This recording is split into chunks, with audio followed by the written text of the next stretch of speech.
Hey, it's Jim Paff again, and this is the Against Nice podcast, where we believe that nice people are evil because they want to run your lives. We promote culture and government that values voluntary decisions left up to you. This is a way to promote justice and kindness that thinks about the needs of others before ourselves. Go to our website, politicsisn'tnice.com, and join our email list. The button's right there at the top right, politicsisn'tnice.com. I'm really excited about this podcast today. We're going to have my friend Ken Johnson. He was for over 25 years the chaplain of the Indianapolis Colts. We've been friends about that long, and it's been an awesome ride with a great friend. We're going to talk about issues that he's dealt with so consistently through his ministry. When you talk about what's going on with the Black Lives Matter movement, is any of this real? What's happening in the NFL with the kneeling, and how do we really need to think about what's going on right now through these challenges that our nation is facing? Ken's got great insight into this. We have a really good time on this podcast, and I think you're going to enjoy it. So without further ado, here's my interview with Ken Johnson.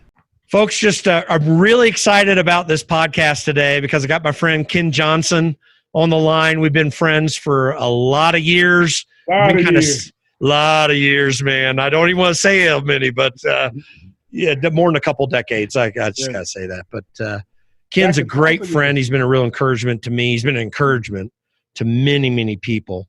And I wanted to have him on because I'm really in a place where the whole theme of this podcast, I'm talking about not being nice, but trying to really shift that into something that will speak into society in a positive way. Especially right now, we're going through this whole Black Lives Matters thing, and I think most people don't understand at all what's really going on. The media ain't saying it, and I think a lot of times as we're evaluating it, we overreact or underreact.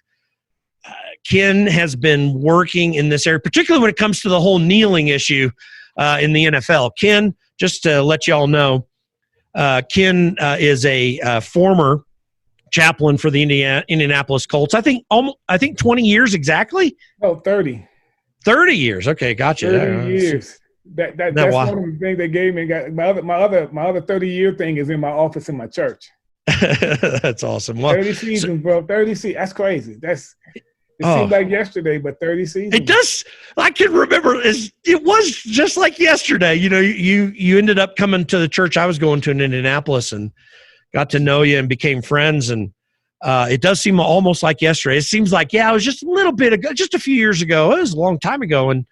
But you have really been in that situation. A little bit more about your biography. You came to Indianapolis from Tulsa. You were a policeman there for how many years? Played football at Tulsa University, was in ROTC, and then joined the police department and worked for 6.5 years. Yeah, and you've seen it all, man. So there's some great perspectives here because you're living in America as a black person for all your lives. We've been around for a while, both of us in our 50s. You're not 60 yet, are you? 60 this year. 60 this year. That's what I thought. So you've seen it all. We've got a full range of what society's been like for black folks, and black folks have varied experiences in life. They deal with different things. They come from different aspects of the culture. I just tell me this. Do you think some of the negatives that get laid out there for black folks in this country, does it get overstated, understated? What's the real situation there from your experience in life? Well, as you were talking, I couldn't help but think I've been responding to a lot of these questions. Ray Hilbert at Truth That Works, several of my pastor friends who just happen to be brothers of lighter color, some of my African-American brothers who are kind of having to address this now. And, I guess I would have to say, starting out, I don't speak for all black people. I can't. Right. I'm a pro-black boy from the hood. I'm a guy who, mom was a prostitute, dad was a heroin addict, and athletics basically got me out of the hood. And I have a very athletic competition kind of mindset when it comes to, all issues. I've always been in a situation where, I've worked exclusively in a multicultural, multi-generational kind of environment with coaches and players in Dallas, where I went to an integrated school. So I've always been in a multiplicity of different cultures. So, but the flip side, I've always grown up in the neighborhoods predominantly with African Americans or black people or people of color. So to say that my experience is the experience of every black person would be a little bit presumptuous. And it would also be somewhat presumptuous from the standpoint of, I'm not a psychologist. I'm not one of those brainiac dudes that's got masters and doctorates and, the history of slavery and black history. And, I'm a football player, dude. So when you talk to a guy like me, some of those scholarly people would probably say he can't speak for us because he's uneducated. He does not have the degrees behind his names, even though I have an honorary doctorate in theology, the ministerial stuff. So let's just get that straight. The second thing is, I don't want to debate with people. I'm not trying to have a proper, a polite discussion with people. I want to enter into dialogues. And dialogue for me is, can you hear what I feel, what my truth is and why I draw my truth? That's why as I talk to you, you ask me questions that people have different opinions on. And so when you ask me, I'm going to respond as a pastor, as an ex-chaplain, as a police officer, ex-police officer, as a boy from the hood who never had a dad. So I have a very limited, background to draw from, other than I can totally relate to what it means to live in society. Ray Hilbert asked me something similar. He says, Ken, what does it mean to be a black man in America? I started with saying the first thing I said to you, but my pigmentation has always been the precursor of my identity. I'm always seen as the black chaplain, the black father, the black friend. I'm always seen as, the black professional. If somebody says, okay, well, is he a pastor? And they say, is he the black Ken Johnson or the white Ken? So blackness has preceded me. And that's why I push back with anybody trying to identify me first by my pigmentation versus my character. I hope that we can take dialogue to the point where you stop calling me and seeing me as a black person first versus a human first who just happens to come from a pigmentation that we're now discussing that seems to be somewhat inflammatory. And listen, that's kind of that's the basis, a basic problem we've got right now in this whole debate is we're not talking. I mean, you and I, we're friends just because we're friends. I mean, it's never about that other stuff. I don't see my friends in their pigmentation. I could say from a cultural perspective, we come from maybe a different culture, but our friendship is based on our common likes, our interests. We like football. We like to eat. We love Jesus. We both like God, in love with God. When you went through some trauma and some issues when you were transitioning from all that affluency that you come from and me coming from the hood. I mean, we fellowshipped and became brothers. And so I never saw you first as my white brother. I got so many brothers that are imitation because you my brother, because I know you got my heart at heart. I know, in your wedding. I mean, dude, we just got history. Yeah. And it's not based on our pigmentation. That's not what divides us or unites us. Our humanity, our character, our integrity, our principles that we live by. That's what unites us. Yeah, and people that obviously anyone listening to this hasn't seen the interaction we have. Man, we talk about the word. We're talking about what is it that is going on in society in general. I mean, issues of black politics or this. Every once in a while it comes up, but I mean, we've never been there. We've always been talking about what's good for families, what's good for folks. Yeah. Yeah. So, and this is, I think, fundamentally for a lot of people in this country, why we're struggling with these issues right now is because we're not talking about things on the human level. Right. what's important for mankind, what's necessary. So, and I think a lot of part of it is also it's people's motives behind why they speak out of their pain, or do they speak out of their hope, or do they speak out of their, of their desperation? Like, what are the motives behind the dialogue? And when you're debating, well, you're set up to lose, because debate is somebody wins, somebody loses. Discussion is just a polite way of playing nice, or doing a debate real nice, because if you've already drawn your conclusion on where you're coming from based on the ignorance that you've read, or the ignorance thereof, then you've already lost. And so that's why I start at a place of all of us are ignorant, because all of us don't know everything. Yeah. Because the smartest person that you think about only knows about 2% of everything that exists. So you have to leave room for different hypotheses, different theories, different mindsets that are different from yours, because no matter how red you think you are, we all start at a point of ignorance. So I start with knowing and saying, when it comes to God, I know who he is, and I know I'm not him. So that's the first place. The second thing is, it's what I learned after I know it all that counts. If I'm the smartest guy at my table's too small. And if I'm not willing to listen more than I talk, then I'm out of bounds. Yeah. And so my wife just came in here. Say hi to Della. I'm doing a podcast. Hi, Della. How you doing? 37 Beautiful years. lady. I'm a blessed man. You are. She's a blessed sister in Christ. There's no doubt about that. Yeah, she's lucky to have me. She is. She says, Yeah, we'll do the podcast. Okay. Thank you for visiting us. I'll talk to you. He just called me and asked. Okay. No worries. Thank you, darling. No good. Excuse me, audience. Life happens, It does. Well, Della's a great lady, and she's. I know you guys have just done tremendous things together, and I think again, back to the human level of all this, we've just got general challenges as a society, and as we're watching this particular thing play out right now, tearing down statues, getting angry about what's happening with police.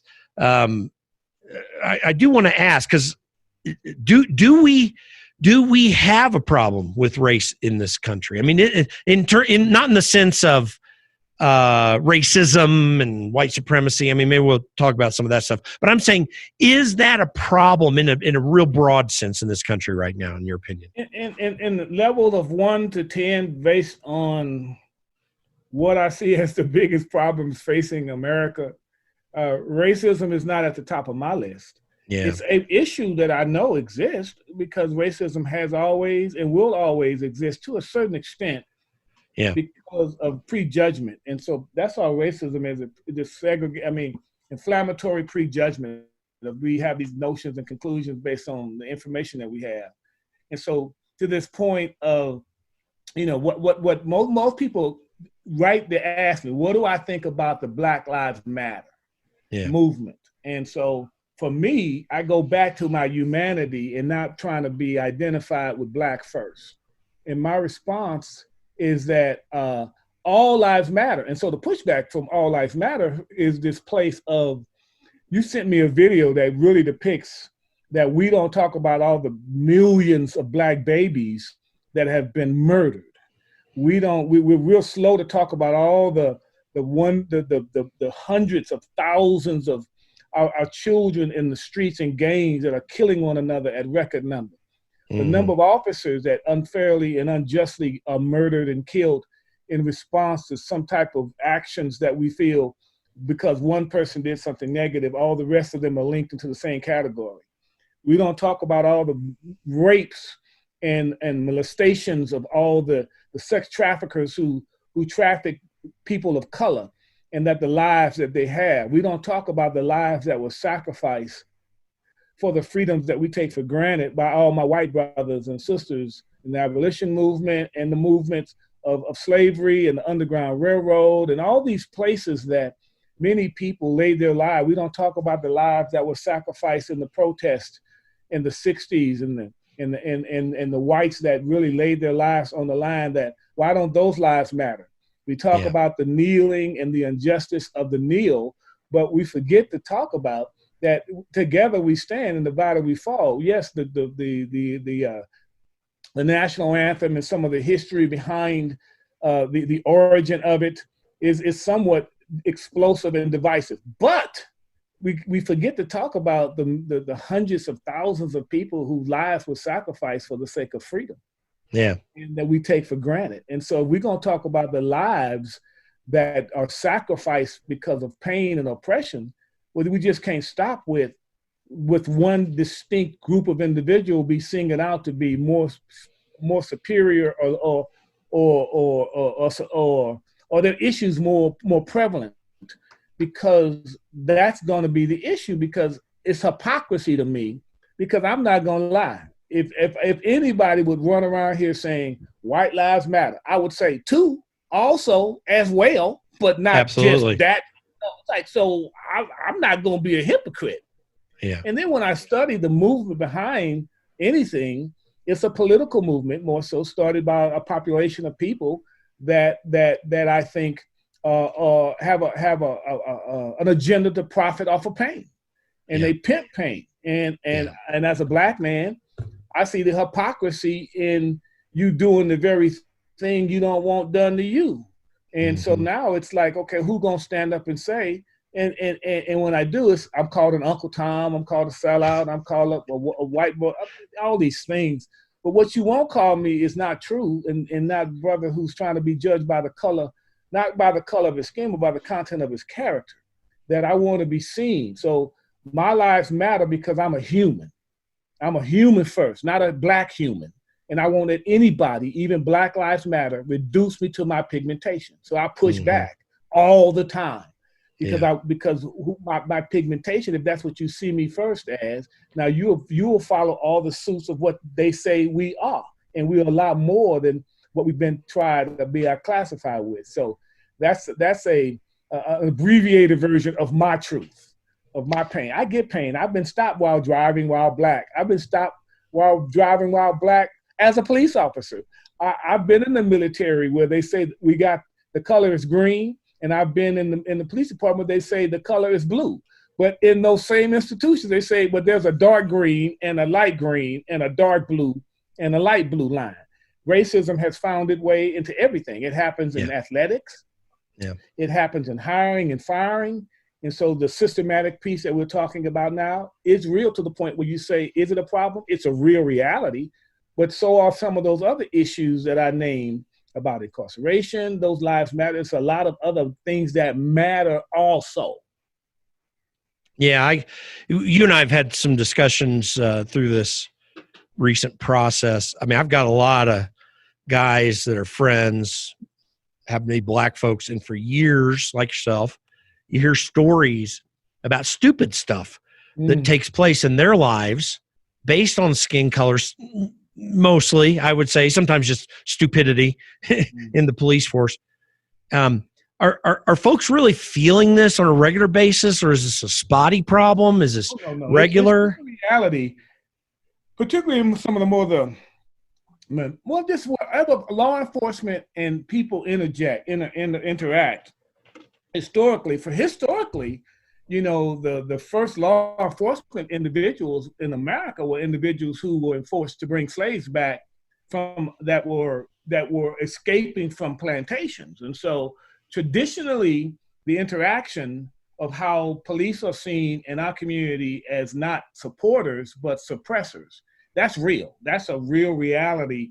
That's my truth. I can attest to that because I can remember as young as, 6th, 7th grade, when we got transferred to middle school, walking to some of those suburban neighborhoods, slammed on the ground, guns put out, and they're sending a message: conduct yourself. Now, were we throwing rocks? Yes. Were we doing something stupid? Yes. Yeah. Did it warrant being traumatized by being, guns pulled out on you and we didn't have weapons? Because they were sending a message. They sent a message when I was in high school, driving my first car through this predominantly, integrated school, and we pulled up. We're going fast, yes. We were tripping, yes, but did it warrant us out of the car with guns to our heads and call the N-words, kicked and stomped and saying, when you come here, this is how you act? It happened again when I was in college. It happened again when I was a police officer in the wrong neighborhood or the right neighborhood with the wrong pigmentation. As late as 2006, when I told a story, Ray Hilbert, when I was in Los Angeles speaking right after the Super Bowl win in 2006, I was proud out to speak one of the most affluent communities in California, gated community. I'm pulled over, pulled out the car, gun to my head. They told me, what you doing in this neighborhood, N-word. I told them who I was. They told me to shut the F up and talk to all I was talking to. They kept me on the ground when it was hot. People walked by and they almost like posed to say, yeah, we got a biggin. One of them came up to me and said, you a biggin, ain't you? We don't get me to your kind. They handcuffed me, put me in the car, took me to the guy's house that I was supposed to be meeting for dinner because he had sponsored me to come to the city. And he had given me his address, and I'm driving around in this community, big old house, looking for the address. So that's why they stopped me. They say I was looking suspicious. They take me out, they leave me in the car. He comes to the car, identifies me as the chaplain of the Colts, a pastor in the city to speak. And the guy says he was driving around suspicious. And we stopped him.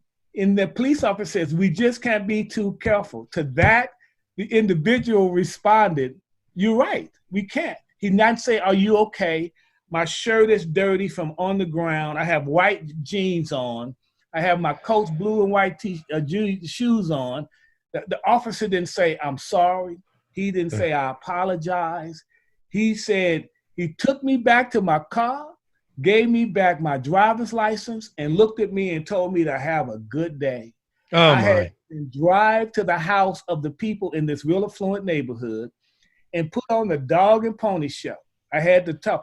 And so for me, it's that trauma of they keep you in the bird cage. That's what I think people are screaming about. This week, when I do a thing called Man Cave. And Martin Luther King made a statement that I talked about in Man Cave, and it really messed some brothers up because Martin Luther King made a statement in reference to the white people are protesting, this roar mentality of protest.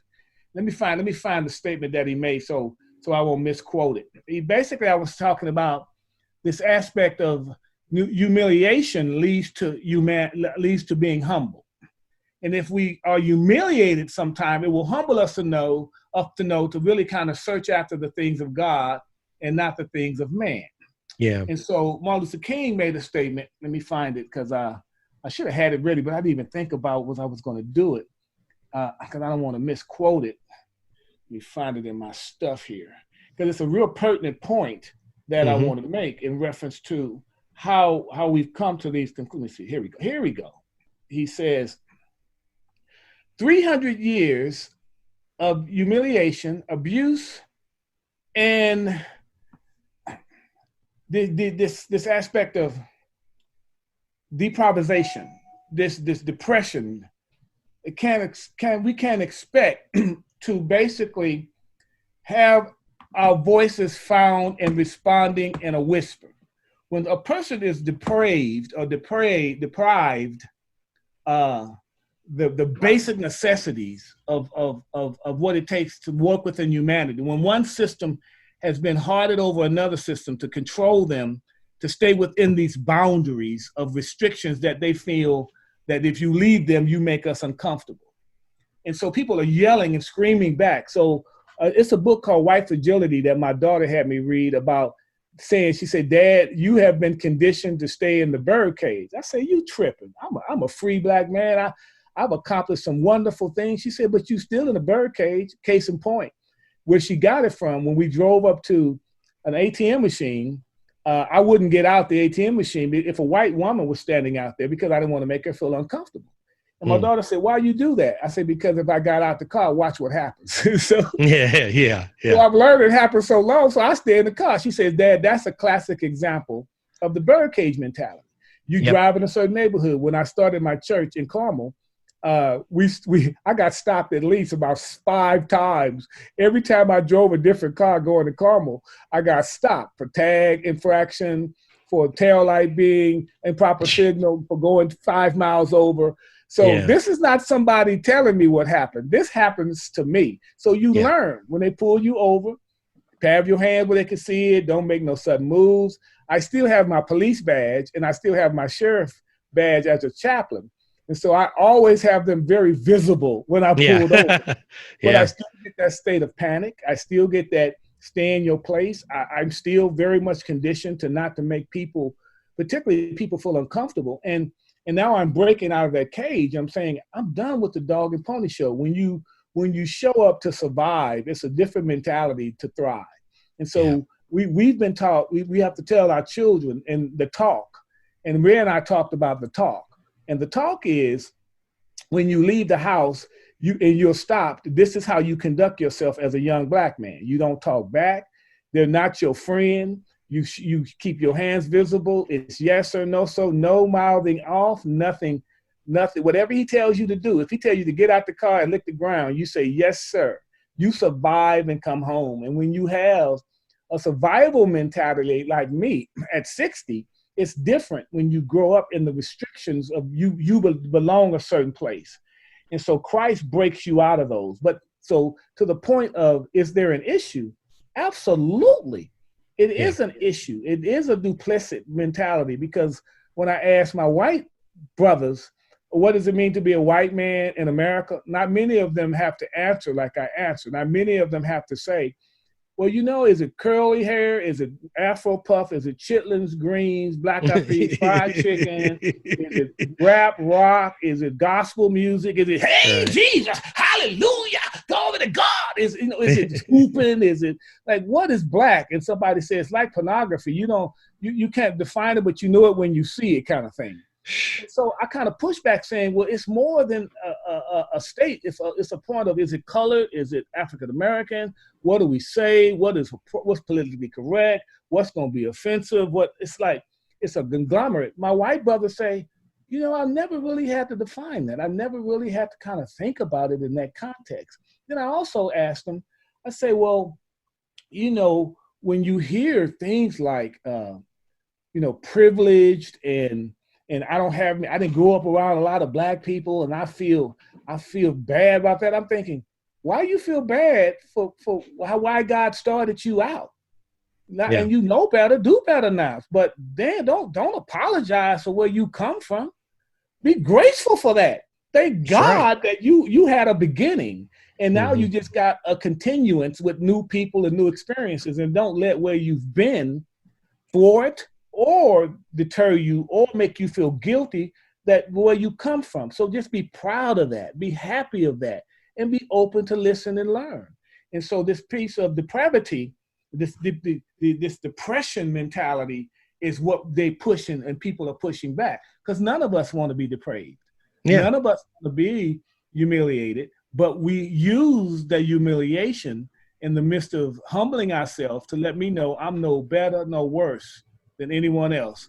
I'm the good Samaritan. I'm that brother that can relate to that brother that is in the ditch, because I've been in the ditch. I'm the good neighbor that helped, and I know what it is to be discriminated against. And so you have a different compassion. Maybe the good Samaritan could relate to the Samaritan, the half-breed, the non-individual, and people who don't come and live behind castles and walls and don't touch common people a lot of time. They have to be, maybe they have to be dethroned or come down here with us human folks for a while. And that doesn't make them this deplorable piece of, that's where they started. They just have to know the world is bigger than where they come from. And I think for the first time to have a conversation like this at this deeper level with my brother like you is rich, that we can talk about it. And I'm not mad, not I'm upset. Do I understand the pain? Yes. But I also know that the majority of people that stepped up for me ain't been black people. They've been white people that support our ministry. They've been white people that help book me and support us. They've been white people in white churches that still to this day Yeah. and support the inner city work that we do. I-Town is stepping up for us. Guys like Ray Hilbert. So many of my brothers who just happen to be white that have spent thousands of dollars to help us. And the majority of the resources that help me don't help people like them. Yeah. There are people who look like me, the children in the schools that I've spoken in, and the people coming out of prison, and the relatability to that piece of thank you that you in this fight with us. You're the unknown heroes behind the life of I have. And so some of my black brothers will say, well, you just sold out to them. Bro, listen, however you want to articulate it, they loving me. They helping me. And the treasure is where their heart is, and it's out of their mouth and in their hands and into mine. So you do a whole lot of talking. You can protest all you want, but who's going to step up and come up with some tangible reality and some substance to help the issues? I want to take a quick break right here. Do you want to get on the path to a healthy lifestyle? Go to fitnutritiondepot.com. Fit Nutrition Depot has a full range of products to help you pursue your health goals. If you need more energy or you want to lose weight, Fit Nutrition Depot has the products to help you pursue a better, healthy lifestyle. Beat that drop in afternoon energy. Stay alert without that sudden slump at the end of the day with Liftoff. Are you trying to lose weight? Try one of our Quick Start programs. They can help support your goal of healthy weight management and nutrition. And our herbal aloe products can help soothe your stomach and support intestinal health. Go to www.fitnutritiondepot.com. Results vary. These statements have not been evaluated by the Food and Drug Administration. If you'd like to find out more, go to www.fitnutritiondepot.com. Go to www.fitnutritiondepot.com now.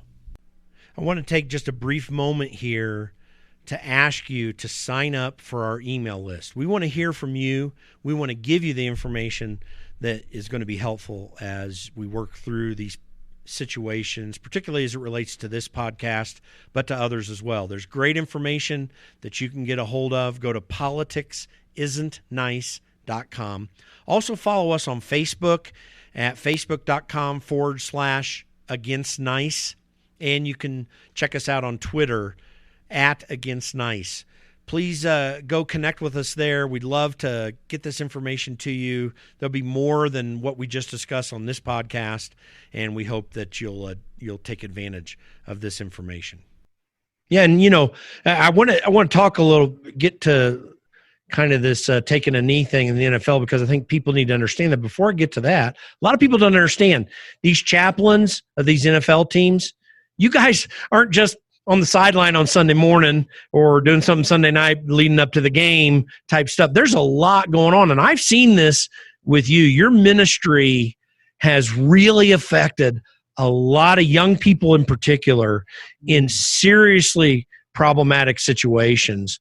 And for 30 years of being the chaplain of the Colts really gave you a platform to speak into some young people's lives in ways that might not have ever happened for them, and really affect a lot of people. And you needed all this help and support that you get to be able to do that.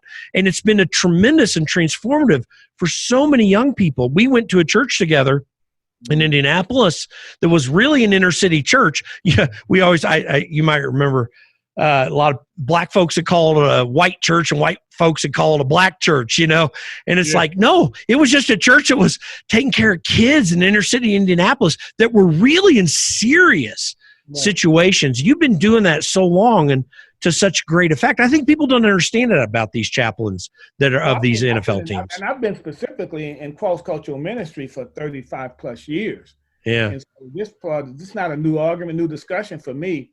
To the kneeling point initially, and I'm not going to back up on my initial assessment of when I saw it, was this aspect of division. And so my whole mantra, and still is, together we stand, divided we fall. We're in this thing together.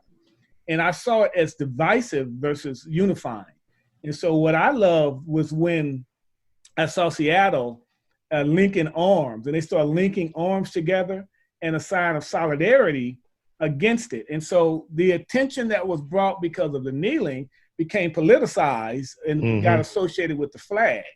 And I think that's where it got off, is when it got associated with disrespecting the flag versus police brutality.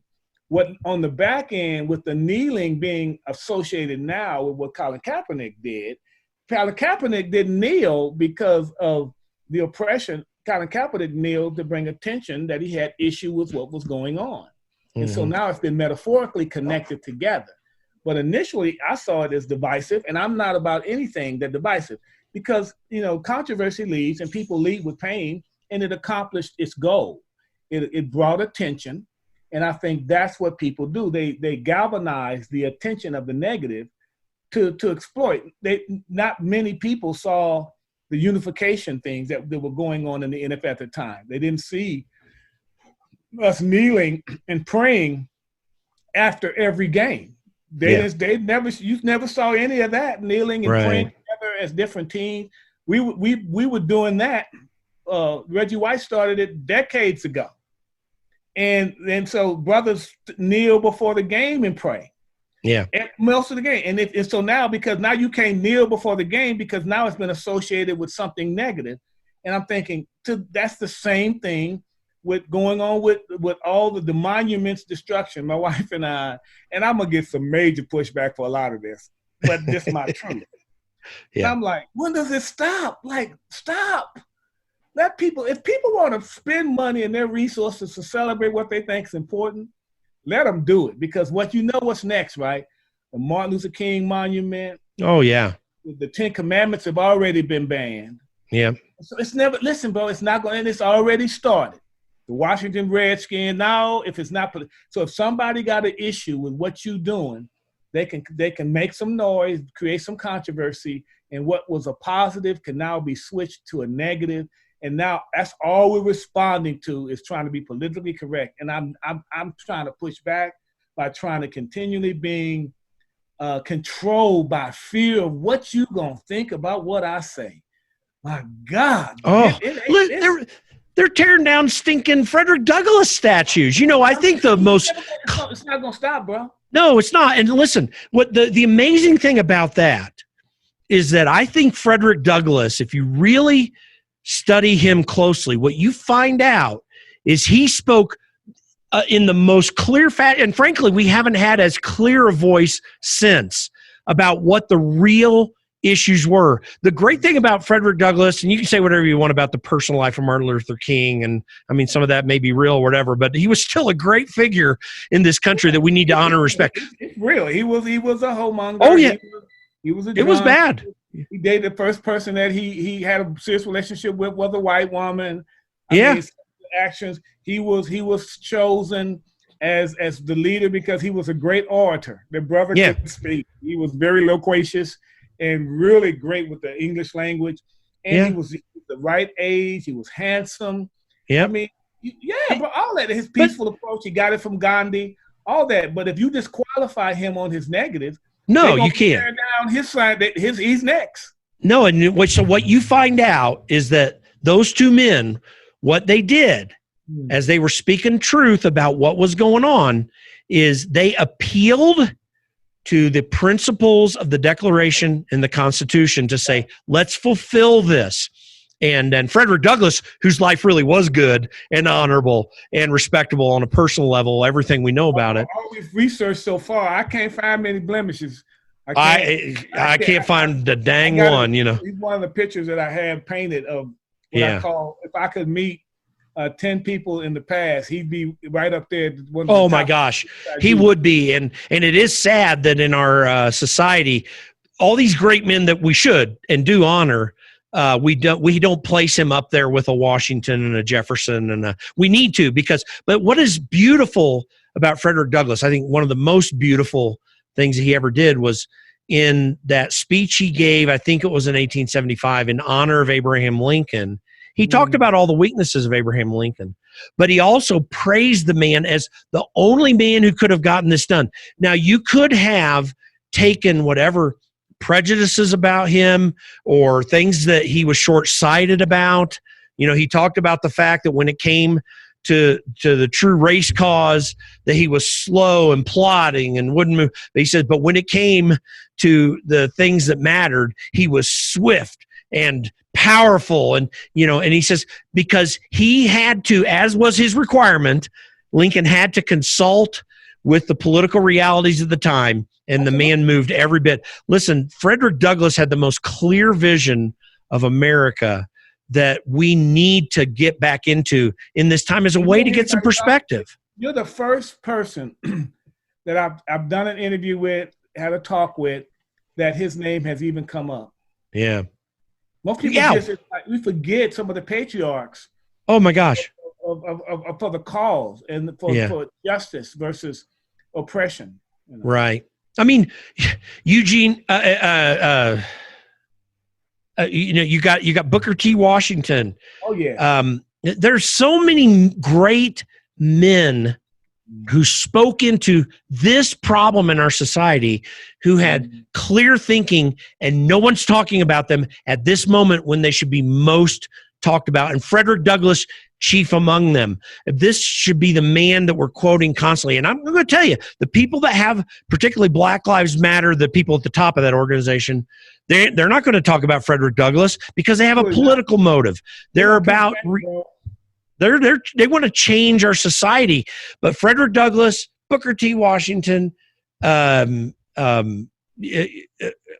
forgetting one guy's name, and Martin Luther King, they all are appealing to the ideals that got this country off on the right foot, that if we ever fully bring into place, we've already transformed world society, much less our own.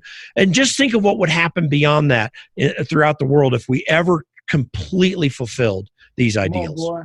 Well, that's my hope, and that's my prayer. When I are talking about this, we had building our church, we had a lot of people feel uncomfortable with some of the dialogue that we're having. Mm-hmm. And so Galatians 6:9 for me is my response. Let us not become weary in doing good. In the proper time, we'll reap a harvest if we do not give up. And my statement to them was, interest does what is comfortable and convenient, but commitment does whatever it takes to get the job done. Mm-hmm. I was praying that day for power to persevere even when it's not comfortable and convenient, because I'm trying to learn to become comfortable with being uncomfortable. And so they said, what do you think we need to do? I'm thinking, first dialogue, let's talk about it. Let's talk about it and listen to understand and not judge. Yeah. Have a mentality that we start with God's word. We got to show up with 3 T's: time, talent, and treasures. You got to be intentional to help out. You got to serve. Bump into one another. So you're being intentional with interviewing me today because we're brothers. And so intentionality, I say, it's like when the first time I saw my wife, and she was above my pay grade. You saw how beautiful she was. And 37 years ago, oh my God, this girl was just, she ain't changed hardly. I wanted to intentionally get to know her. So I had to walk past the comfort zone of maybe being rejected, looking stupid. And even though I'm a fine Black man, I still had some insecurities. So I pushed past all my insecurities, went up and asked her name. I got to dance with her, and 37 years later, I'm still dancing. My neighbors next door, when they moved in, most people didn't want to go say hi to them. Mom and I, we pushed past our comfort level. We went and got some pound cake and a real nice candle. We went over and introduced ourselves as your neighbors. And my tree just fell over in his yard Sunday and crashed his fence because we brothers and homeboys. He ain't upset. I'm gonna pay for his fence. I'm gonna love on him, and we're gonna keep moving because we have to be intentional. We have to leave our comfort zone. When's the last time you had somebody over for dinner? When's the last time you went to a Black church? I've been going to all these white church, quote, white churches and speaking. Yeah. Said, you come to my church. Be intentional. I always got to come to you. You need to come to me. I'm meeting with a guy from I-Town tomorrow about templing out some programs and processes for us. This aspect, seek justice over justification. And officers must understand you got to not only serve and protect, but you do have to keep law and order. But it's both and, not if or. You can't have reckless, riotous, stuck on stupid people that their agenda is to hurt, maim, destroy because they're hurt, maim, and feel destroyed. You have to create order, and it has to be law, and it has to be to serve and to protect everybody. It's this aspect of kindness. Mm-hmm. Kindness is something that you see in your face. It's in your eyes. It's in your smile. show up and just smile. Like, Mm-hmm. dude, it's like Christians call themselves Christian. They look like they've been baptized in pickle juice. Yeah. If you happy, notify your face. Just Yeah. be kind to people. And so you're part of, not once it says be nice in the Bible. It says be kind. And so sometimes you need to like teach people not to spit on you. Our mentality of, it's like my grandmother say, when I came home, the guy spit on me. And she said, baby, did it make you mad? I said, yeah. She said, why you get mad? I said, because they spit on me. She said, baby, it didn't make you mad. It make you wet. You have to choose to get mad. I said, I don't know what you're talking about. It's rude to spit on. She said, I didn't tell you that. I didn't say it wasn't rude. You have to teach them how. You have to teach people not to spit on you. But the response is not up to you, not up to them by how you respond to how someone treats you. You have to be kind. You have to be an individual that rise above someone else's ignorance. That's why I believe Martin was remembered because of nonviolence. Yeah. He let the ignorance of their improprieties and inactions overshadow what they were mad about the pigmentation. And so he understood that piece. And lastly, I got a whole lot of them. And it's break out of all the bird cages that we have. Most of us have been conditioned to stay in one community, one neighborhood, the one population, to be comfortable with just people who look like you, think like you, act like you. And you have to break out of that cage. The gated communities that we go to, when's the last time you went and served at a soup kitchen? When's the last time you went and served at a mission? When's the last time you touched the least of these? When's the last time you came down to a black church that try to do and just sit in the service? You ain't got to join. Yeah. Just come and support. When's the last time, and you think about leaving something with your time, talents, and treasure, endowing someone like that's helping kids, that's breaking in your cars tomorrow, help them today, so we'll give them education, give them a job, so they don't have to be forced to only choose to do destructive things. Let's give them some positive alternatives about what they can go, where they can go. The groups that we work with in the city called Straight Up, our church, trying to do Saturday night services for millennials to give them somewhere to go. It's stepping up for single moms and helping them get employment and helping them find opportunities. It's helping guys transition out of prison and with their education, pay their back child support, hold them responsible, teach them fathering skills, break those cycles of abandonment and love them, show them that all men aren't dogs, show them that there's a different way. Instead of cursing the darkness, let's light some candles. It's interesting. You talk about our intentionality with this interview right now. People wouldn't know this about you and me by watching this because we are being intentional about this topic. But I mean, you and I hardly ever talk about race. We talk about the gospel. We talk about men being men, for example, and how to be a good man, what families are about. I mean, for you and me, this is like, we've had discussions like this, but I mean, it's just been very spotty. We've lived our lives together as friends talking about these bigger issues, how mankind needs to hear the good news of the gospel and the hope for the future. They tell me when I speak and they say stuff like, man, you sure could speak for, you're really very articulate. And I'm thinking, thank you. But do you tell your white counterparts the same thing? It's because I get the prejudice of low expectation precedes me. But at the same time, because you have a prejudice, low expectation, that anything I say that's excellent make me sound that much better. So I get what perceived by some people is a negative. I see it as a positive because it's like, you think I don't have what it takes to deal until you hear me. That's not brash. That's not egotistical. That's just reality. And they say, I hear stuff like, man, you're an awesome role model for your people. I'm like, you mean Christians? I hope so. I hope I'm an example for Christians. So you know what they mean. And so I'm being somewhat serious in my response, but I kind of put them at arm's length by saying, I'm more than what I look like. I'm a role model for everybody, I would hope. Yeah. I've seen you as a great husband, as a great family man, and someone who has just influenced people's lives in the best way that you can. And you and I have been, from time to time when we get a chance, just working at, I know I've been trying to get you to a place where you can just speak to people. And I didn't think much about the church. I just thought about getting the message out because you're a great witness of truth. And I mean, we use the term "my truth," and there's some positive to that in the sense that, I mean, we all have, what we really mean is my experience and the reality of that experience and what I went through. But there's truth. I mean, there's real justice that's out there. There are the realities of how God created mankind and what he wants to speak to mankind, the beauty and glory of what people have gone through in their lives and what God wants to give to them through that teaching. And that's what we're trying to communicate to people. That's really the foundation of what we're trying to do here.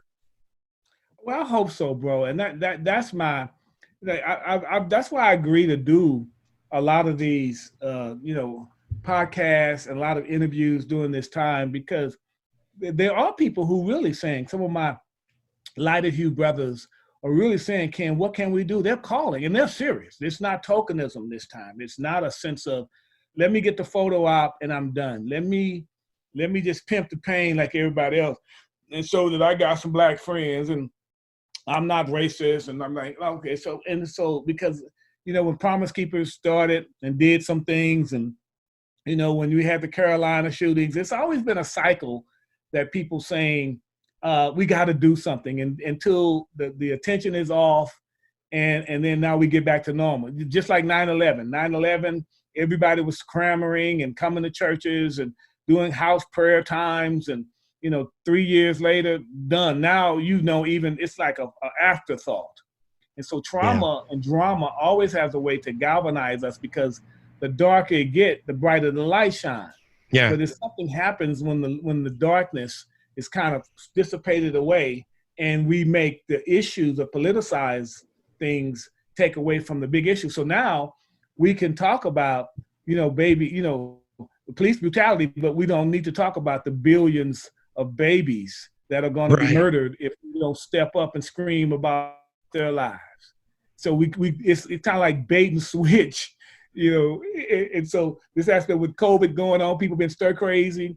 You can protest, but you can't go pray and worship in church. I'm like, wow, like somebody not getting this, like somebody missing this. Like, am I missing something? I'm telling you, I come from a very kind of liberty-minded, constitutional-minded approach on this, and I think this COVID-19 thing, we've had governments shutting people down, and the reality is, people are smart enough to make a good decision to care for their elderly in this case, or they're really affected. Well, and I am really amazed in the church how so many leaders have acted in such fear, it seems to me. And I'm not trying to diss on all of them. Some of them were truly being prudent, but what's the government doing shutting the church down? This is when we need the church the most. I concur. And I'm in that catch-22 situation, because lawsuits drive everything. Yep. And all you have to do is just assume that you were, and you can file a lawsuit and you have to defend it. And so, most attorneys don't really work for justice. They work for pay. And so It's not about right or wrong. It's what we can prove. And so I get the aspect. Then I get our overseers and the people saying, okay, let's not put our people in harm's way, and let's operate within common sense. And so it's like, okay, you don't know what to do. I went to the gym today, or you go to these restaurants. They say, well, wear a mask in, but you can take it off. So I have my mask in my pocket. And so I put the mask on my face to walk in the gym. And as soon as I got past the corridor, guess what I did with my mask? I took it off, because 90% of the people in the gym had their mask off. So why'd you have me wear the mask in there? To cover yourself in case I get sick? I took it. So was it that you really cared about me, and that if you care about me, the profit from me is, as long as you profiting from me, is cool. As long as I cost you more than dealing with me, then you don't want to deal with me no more. So it's not about you trying to protect me. This is about you not being penalized because of the political environment that exists beyond the conversation. So it's like, okay, I'll jump through the hoops to get along, but it's, what are you really saying to me? So if I have to wear the mask the whole time, then it sends a different message. Maybe you are more concerned about my health than the appearance Mhm. of providing a safe environment for my health. And so Right. that's the pushback, even with the praise and worship and all these other places you can go gather. And so now, will they let football come back because football and athletics is profitable? And how do they do that? And so can you still stay as profitable, keep people at home, and charge them pay-per-view? Yeah. Yeah. Exactly. It's like, Exactly. it's like, so for me, I'm loving this kind of stuff because, in the past, you and I would probably have to drive together, sit down someplace and talk. So now I'm Zooming with people from Africa. I'm Zooming with people from Dallas and man cave things. I got people I'm connected to, and it's probably not going to go back because I trust God works all things for the good. Yeah. And so there is some aspects of distancing, social distancing or technology that's needed, but nothing beats when I get to hug you. Oh, Nothing yeah. get to sit down and talk together and converse. That's not going away. And so that's that piece of them trying to control us, these germaphobes and all these people that think Right. the sky's falling, that has these resources to pimp the pain and the process to profit from us. Then that's what we push back from. And so we got to exercise common sense in this too. Yeah, there's no doubt about it.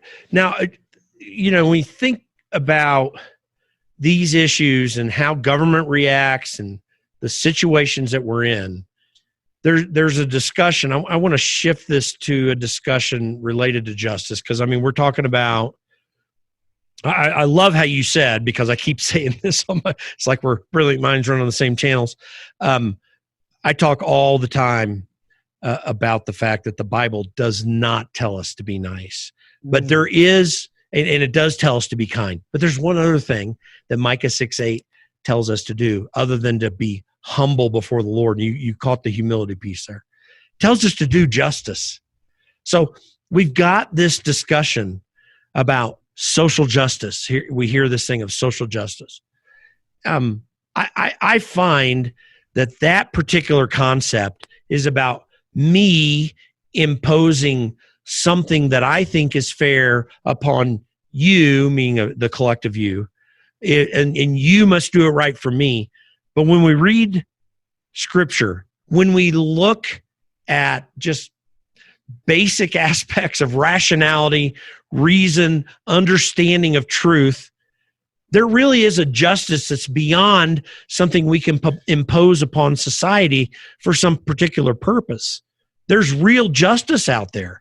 How do you wrestle with this concept of social justice compared to God's ultimate justice? One of my responses is to seek justice over justification. And to me, when I think of justice, it's all of us, quite frankly, based on our sin nature and our propensity to be selfish, self-centered, deserve of the penalty of the consequences of a lot of our choices that many people never see. With that said, grace and mercy represents justice from a God's perspective. It's a place that God covers us when we're not worthy to be covered. It's when we are protected, even in the midst of our stupidity. Justice for me is that officer who nailed and killed Floyd deserve the same grace and mercy that all of us do.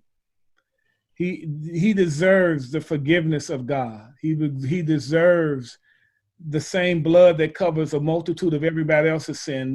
That's fame, love, mercy, justice that covers him also. And that piece that we forget is that all of us, in some level, have something that could disqualify us, but through the grace and mercy or the justice or the covering of an awesome God, saves us, delivers us, gives us capacity to be more. And so that's my piece. Did my picture go away? No, I see. Okay, when I get the phone call, my phone tries to answer. Gotcha. So, bro, and so this aspect of justification, it's almost like we justify why someone else's sin, hurt, pain is more significant or like has more bearing than mine or ours. It's a duplicity, it's hypocrisy to me, because we all have sinned and fall short of the glory of God. All of us. I heard T.D. Jakes, and he said something, my wife and I was listening to, and he was talking to his congregation. He says, everything's in the world is in the house. There's drug addicts here. There are ex-murderers. There are homosexuals. There are rapists. There are pedophiles. There are, heroin addicts. There are rape. He went down this long list of individuals in the house. There are ex-murderers. There are ex-felons. There are priests and kings. But his list was more from the negative perspective of what we see as these people. You don't necessarily associate them with church. Right. People who've had abortions, it's brothers who have abandoned their children. They're swindlers, they're liars and cheaters. And he says, you know where they need to be? Right in this church. Yeah. God's grace and mercy covers them. This is not a place that we have a museum for, quote, saints. This is a hospital for sinners. And this aspect of justice, it's a penalty. Flip side, the balance of justice. It is it is penance. It is repentance. It is ownership. It is this place that you go to understand that there are wages for sin. There is a price for stupidity. There are lines that you don't cross in humanity, and that we all have to pay the price. Justice is paying. It's paying for your stupidity. It is owning that there's a consequence. My son, when he went to prison in relationship to triple homicide, experienced both forms of justice from me. He experienced a dad who never gave up on him, who always loved him and support him. And the same dad said, because you were involved with it, you need and you should go to prison for what you did. Didn't affect my love for you, my hope for you, my empowerment for you, but you should go to prison. And what you did has a penalty that you should pay for on this side of eternity. And until you get on the other side of eternity, that's between you and God.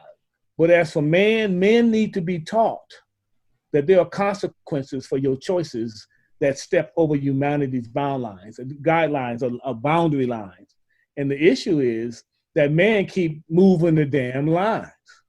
Yeah. They keep moving them.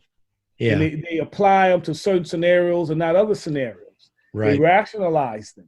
They erase them from the standpoint of this applies to you and not me or not we. And so that's not fair in the judicial systems. And one of the main reasons I left the police department, because I saw it more they were about enforcing the law and order and not protecting and serving. It wasn't a balance to me. And I didn't want to be a part of a systematic oppression that disproportionately incarcerated and kept one generation or one classification of people down with one set of justice rules, right, and another one for the other set of people.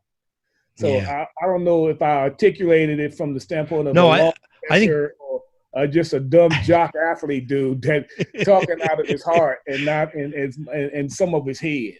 No, listen, I'm firmly for a lot of these ideas of criminal justice reform and police reform that are out there. I think that we need. I think this defunding the police is the stupidest thing that I ever heard at all. You want to create anarchy?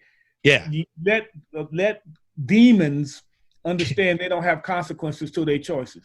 Yeah. Heck yeah. No, that's right. And so I want to get rid of qualified immunity. I can see a cap on it and let them get insurance. I mean, shoot, your insurance agent has to buy errors and omissions coverage to cover if he screws up your coverage on your house, for example. So, these are things that hold, and they will really hold the worst accountable, not the best. So this is a real thing that we have to do. But, I look at this big issue, and I think you articulated it pretty well, frankly, very well, actually. But, God's justice is real. So, God's justice, we are all guilty before God. But his justice also expresses itself through his grace and mercy, because Jesus became the perfect sacrifice for all the sins of mankind. And if we receive that, then he isn't unjust in forgiving us with his grace and mercy, because the payment and for the penalty is there. We're still guilty for our penalty, but the payment through Jesus is there. So, but for us to condemn all people is outside of his justice, because we were originally guilty of it all. Yes. And so we need to express that mercy and grace. But like you said, it shows up in this thing with your son. If he's guilty of something, you got to pay the price for that. But you still got to have the love and the look for a future. I think ignorance of the law does not nullify the law. And because you didn't know better to do better and you did wrong does not exempt you from having that you should have known better. And that there is a higher justice, there is a higher law of order that you're called to that surpasses your ignorance. And so your ignorance is not a defense to justice, the ultimate aspect. So it's how you define it. I get it. These are one of these debate versus dialogue conversations that we have to step back and say, okay, it's this girl that was raped. It's just like the lines. It's crazy how, if a person's raped by someone who was a murderer and you don't want to have the baby and you want to kill the baby versus you want to keep it. And I'm saying, is it murder? Yes, it's murder. Do I understand why a woman would be in a situation that she would make that choice that would be devastating? And am I her judge? No. But is it still not murder? It's still murder. I mean, it's still murder. Does the circumstances, look past the extenuation of what happened? And if I'm that child in the womb and life is brought, does it matter how, even as egregious as it was? Now that's easy for me to articulate in my throne of self-righteousness, or this place of I ain't have to deal with the consequences of having to deal with it. But my mentality, that's this point. It's like, can you hear that the truth is still the truth? And if the baby wants to be born, and if you know life the way you know it now, what would you decide to do? If I ask you that question, if that was your mom and you could choose based on what you know now, what would you choose? And I'm going to tell you, in my integrity, I want to live. I want to experience this. Yeah. So am I selfish to want the benefit of life that I now experience it? And did I not have that same choice when I was in the womb and couldn't speak for myself way back when? So that's that piece that we keep going to, and this abortion piece on partial abortion, all these things that now, it's not about like common sense anymore. It's not about law and order, just it's about what we can prove or what seems, it's like we missed something in the conversation about what is just right and what is just wrong. And we miss that in this whole debate that we're having publicly right now. That's why I like this, and I'm going to share it at this point in the podcast. But this wokey McWoke face, I love this video. I love what they're saying. It's like, listen. Hey, wokey McWoke face. Quick question. This Black Life mattered, but doesn't this one? We know this Black Life matters, but why doesn't this one? We believe that all these Black lives mattered, and tens of millions of others too, murdered in the most dangerous place in this country for any Black life, a womb, murdered and dissected and sold. We believe that each and every human life matters because every human life, regardless of culture or color, is crafted in the sacred image of Almighty God, which is the only possible reason why any life could matter at all. We believe that secular progressive white supremacists have been running a vile and genocidal population control campaign against blacks in America that has straddled centuries, trying to keep them from life, from adulthood, from power, from stable families and communities. And that matters. We believe that the organization Black Lives Matter, a registered trademark, is a Marxist front that doesn't care about black lives even half as much as an average white pro-life flyover Trump-voting evangelical. Every single black life matters, from conception to the grave, and beyond into eternity. That is God's truth, and it's a hell of a lot more than BLM can say. This shouldn't be hard, but clear thinking is rare these days, especially on college campuses. All lives matter. All black lives matter. All. Behind a badge. On the street. In the womb. Philosophy matters. Theology matters. History matters. Thinking matters. Learn to think in unthinking times. New St. Andrews College. Clear thinking, clear teaching. In person this fall. They're saying it's like, listen, you're talking about Black Lives Matter. Frankly, they all do, just like everybody's lives matter.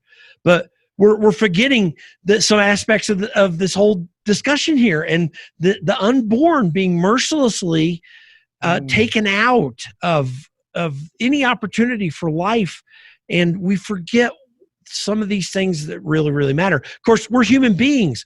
We screw up the debate all the time. We constantly misdirect or misinterpret or misunderstand, and then we go to this thing that seems so important to us, and we forget the bigger perspective of really what matters. And I want to, right here, you and I, when we first talked about, as this thing was just rising up, and I gave you a call, and I was like, what do you think, man? And we talked about doing this podcast. You mentioned something I thought, and I hope people will do more often, that, yeah, let's talk about the issue, but let's talk about the hope. So what's the hope here, Ken? What message would you give to people to say, you know, here's where we can go. Here's really what's at stake and how we can get there. How would you share that with people? Faith over fear, love over hate. Listen, dude, love covers a multitude. And just stop and really celebrate authentic relationships with people that you have that are different than you. When I stopped and really thought about all the people who I know that really love me, I was overjoyed. I was blessed. I was like blown away. I really was. I mean, it's that love me. It's not tokenism. Do they fully understand my history and pain? No. But do they love me regardless? Will they show up? Have they shown up for me? And that piece of, if you're going to study history, study all the history. Just study all of it. Yeah. And come to the table with an understanding that if you really think about it, we really are better together. We really are. Yeah. And that the author of the division is a divisive force that really understands if we really do come together, they can't stop us, Jack. They can't. They can't stop us. It's like that mentality of a roaring lion seeking whom he may devour, right? He prowls around, the devil. He's like a roaring lion. A roaring lion only makes a whole lot of noise because he's afraid of jackals. Yeah. Older jackals, man, they get, when a lion roar, that means that's the lunch bell. Because lions generally roar to intimidate the younger jackals to let you know don't come around here. But older jackals, they run to the roar because they got lunch. Keep roaring. So keep roaring these movements that's roaring against injustice, that's roaring against all the things that try to divide us. Because you know what it's doing? It's galvanizing us communities. It's galvanizing guys like me and Ray Hilbert, me and Jim Path, me and some of these pastors who traditionally have been helping. They ain't just one-hit wonders, but we're coming back and they got a new way to listen. It's galvanizing me in my ignorance because I'm at, dude, if I as a black man am ignorant to a lot of these issues, I can't imagine what my white constituents are dealing with. And I'm very ignorant. So I get it. So now we get to talk about it. And isn't it a good thing that we're shining some tremendous light in the midst of darkness. Mm-hmm. Now churches are showing up. They are coming. I'm breaking out the birdcage mentality myself. People are breaking out their traditional cages. They're being comfortable. Brothers are extending themselves to me now and coming. My white neighbors are saying hi. Dale and I did a huge prayer thing at our school, and half of the community came out. We're doing another one. We did a prayer chain at Martin Luther King State Park, and it's like, well, John F. Kennedy did his speech in 1968 when Martin Luther King was assassinated, and there was no violence. So I got some of my pastor buddies, and about 350 people showed up out there, and we just prayed, and we kneeled in front of the Lord, and we kneeled and asked for forgiveness and loving one another. And we're planning some praise nights, and we're praying some time that we just go get together. We're at Shepherd Community, and some of the other communities are getting food banks now, and they're stepping up and helping. And so keep on roaring, devil. Just keep roaring. Keep on roaring. So basically what you're saying basically is you can't tear down enough statues to fix the problem. You can't, bro. And screaming and yelling is only going to make us come together more. Yeah, that's right. Bro, listen, I'm loving where we're at. And so I'm loving the healing aspect of what's happening to me. I'm loving that we're talking about hard things that we traditionally want to push under the rug. And now it's coming out. We got some brothers that I've been doing some Zoom call with, and some of them have traditionally been in an all-white Bible study type setting. So they asked the brother to come in and start talking about some of these issues, right? And so I've been going in and talking, and it's just been so healing, so affirming, no judgment, none of this. He's just saying it because he's heard or pain. It's a true understanding. And so now they've been zooming in on our Monday morning man cave. And it's just been really awesome to see these barriers that the devil has put up to try to keep us separated. But because of it, we're now coming together. I think it's a great, I really believe that good can come out of all this if we'll all just take our responsibility to look for it. When you call, he works it for the good. He didn't say it would be good to go through it. He said it would work for the good. All right. It's going to work for the good, dude, always. You know, it's like when our church got shut down, I'm thinking, okay, Lord, we're a new church. What's going to happen? The good is we got our infrastructure together. We're getting our streaming together. We're thinking outside the box. And we're still getting people say we're still helping people. Now we got capacity to do food pantries and deliver to people and help people. Yeah. And what you thought you would shut down, only you help magnify. Yeah, that's right. Well, before we close things down, Ken, how can folks connect with you, find out about what you're doing, and frankly help you? NewHeightsChurch.us. We're at 465 East 86th Street. We meet on 1030s right now, stream service. In Indianapolis, just so for some folks who live in the South Side. Indianapolis, 46240. You can hit me up on my Facebook page, Ken Johnson, or NewHeightsChurch.us. Inbox me. I always get back to people, not promptly because I don't live on it, but I will check it probably at least once or twice a day, maybe, but definitely 3 or 4 times a week. And I'll get back with you. Oh, just come by. Give me your phone number. Let's chat. Let's talk. Let's see how we can maybe sit down and have a cup of coffee. Let me get to know you. I deal with covenant and contractual. Don't trust anything I say. Verify. Trust but verify. That's right. The flip side. Trust everything I say is that I'm a man of integrity, but verify. Check me out. Find out people who know me. Check out my past. Check out all the stuff that we've done. Verify my web. Verify. Just Google Ken Johnson. Just Google Chaplain Ken Johnson and the hundreds of articles that'll come up of what we've done in the last 30 years. So we have a blueprint. I'm not some celebrity dude. I'm just a poor black boy from the hood trying to make a difference. If you want to make a difference to it, you're watching this and something that we said prompted you to maybe come do something in conjunction with your organization. Something you want to do is get in touch with some folks that you've never been in touch with before and do some cross-cultural stuff. That's where I live. I live there. This ain't new for me. I've been doing this for 37 years.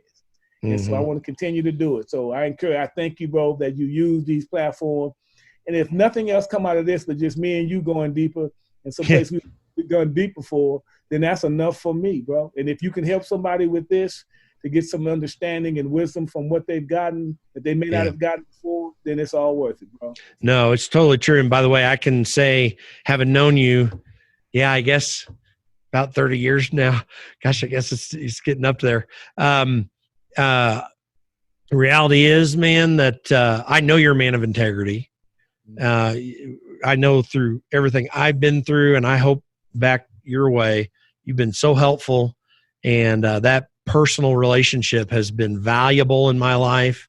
Yes, and I hope I've been able to reciprocate, but folks can trust you. And by the way, I know you're going to be faithful to building your church there, but someone can invite you to come speak somewhere around the country. I know you go there too, and they need to do that. And I'm raising up my brothers, like some young brothers here, to give it to them. And I'm an itinerant. I like to travel. I want to talk about these issues of how we reconcile. I want to deal with solutions. I'm not a sellout because I go to just as many African-American churches about how to blend Caucasian individuals in their church, about how an African-American man can lead people who don't look like him and love them and still be just as empowered by them as he is by them. And so we are better together. So that's what I want to spend my legacy to be, that I was a unifier and not a divider. Yeah, that's right. So newheightschurch.us, newheightschurch.us. I like how you say it that way because that is the right emphasis there. Yeah. Go and find out more there, connect with Ken. And brother, I can't thank you enough for taking some time to do this. It really means a lot to me that you would. Bro, I do, man. You my brother, and I'm honored, man. My time is my most precious commodity at this time, and I don't mind spending some with you, bro. I really appreciate that, and vice versa. So God bless you, my friend. Thank you so much. All right, now. Thank you for joining us today on the Against Nice podcast. And again, before you leave us, I just want to ask you, connect with us on our email list and our social media. Go to politicsisn'tnice.com. Click on the Join Our Email List button. We'll get you information related to what we learned here today, but also other information that we're finding out along the way. It'll be a great resource for you. You can also go to our Facebook page. It's facebook.com/Against Nice, and our Twitter page @Against Nice. Go check us out there, and we look forward to talking to you, getting your feedback, finding out more from you. Thanks, and have a great day.